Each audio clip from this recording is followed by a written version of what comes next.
What if I told you there's an animal that can regrow its brain, and it looks like it's smiling all the time? Meet the axolotl. This tiny amphibian can regenerate its legs, tail, spinal cord, parts of its heart, and even parts of its brain. And not just once, multiple times with no scars. Scientists are studying it to unlock the secrets of human regeneration. But here's where it gets crazier. Axolotls never grow up. Ever. They stay in their baby form their entire life, a condition called neoteny.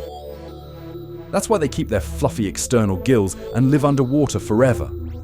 And despite how popular they are online, in the wild they only exist in one place on Earth, Lake Xochimilco in Mexico, and they're critically endangered. Oh, and that cute pink color? Not natural.